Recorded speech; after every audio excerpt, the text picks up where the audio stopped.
સમાચારમાં આગળ વાત કરીએ, ગોધરા શહેરમાં મનોરંજનના સ્થળોની પહેલાથી જ ભારે અછત છે, તેમાં પણ જે ગણ્યા ગાંઠ્યા બગીચા છે તેની હાલત અત્યારે વહીવટી તંત્રની ઘોર ઉદાસીનતાના કારણે અત્યંત બિસ્માર થઈ. અટલ ઉદ્યાન, શક્તિનગરના સાર્વજનિક ઉદ્યાન અને પથ્થર તલાવડી વિસ્તારના બગીચા આજે માત્ર નામ પૂરતા જ રહ્યા છે, જ્યાં ચારે બાજુ ગંદકી, તૂટી ગયેલા બાકડા અને જંગલી ઘાસનું સામ્રાજ્ય છે. બાળકો માટેના રમતગમતના સાધનો કટાઈને જોખમી બન્યા અને લાઇટો ગુલ હોવાથી રાત્રે અહીંયા અસામાજિક તત્વોનો અડ્ડો જામતો હોય તેવી સ્થિતિ છે. તંત્રની આળસને કારણે શહેરીજનો હવે બગીચાઓમાં જવાનું ટાળી પરિવાર સાથે હાઈવે તરફ ટહેલવા નીકળે છે, જેને કારણે ગંભીર અકસ્માતનો ભય છે.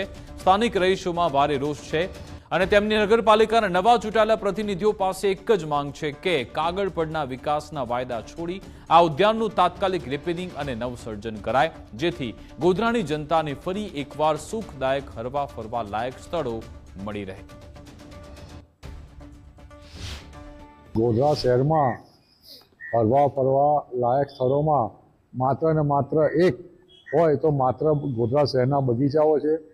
શહેરમાં 6 થી 7 જગ્યાએ બગીચાઓ આવેલા છે, પરંતુ દુઃખની વાત એ છે કે આ બગીચાઓની હાલત એકદમ ભંગાર થઈ ગયેલ છે, ખંડેર બની ગયેલ છે. બગીચાઓ બાવાની મરી પાસે, ગંગોત્રીનગર, પુરાવાઓ અને આ મેઇન બગીચો અટલ ગાર્ડન કહે છે.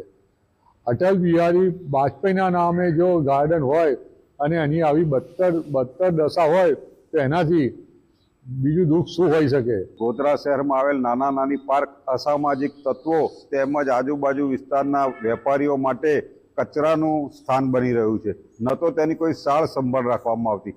અટલ ઉદ્યાન કે જેની અંદર કોઈ સાફ સફાઈ રાખવામાં નથી આવતી, તેની અંદર આવેલો એક ફુવારો તે ખરેખર કેટલા વર્ષોથી બંધ છે.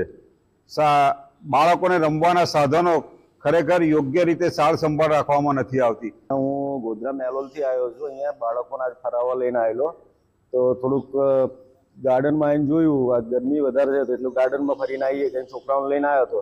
પણ ગાર્ડનમાં આવ્યા પછી મેં જોયું કે આજે છોકરાઓ રમવાની જે વસ્તુઓ છે એ બધું તૂટેલું છે અને બાંકડા જે છે એ બધું થોડું ગંદુ છે, તો વ્યવસ્થા નથી. અહીંયા એ વ્યવસ્થા કરી આપવા વિનંતી કરું છું. શહેરના વિવિધ વિસ્તારો જેવા કે ગોંધરા જકાત નાકા પાસે, અંકલેશ્વર મહાદેવ રોડ, પથ્થર તલાવડી પાસે, એસટીનગર રામનગર પાસે, તદુપરાંત જે લુણાવાડા રોડ પર પણ વિવિધ વિસ્તારોમાં બગીચાઓનું નિર્માણ કરવામાં આવ્યું, પરંતુ એ બગીચાઓ યોગ્ય જાળવણીના અભાવે હાલ બિલકુલ બિસ્માર હાલતમાં છે અને લાખો રૂપિયાના ખર્ચે જે બગીચાનું નિર્માણ કરવામાં આવ્યું છે એ બિલકુલ નિરર્થક છે, વ્યર્થ થયું છે.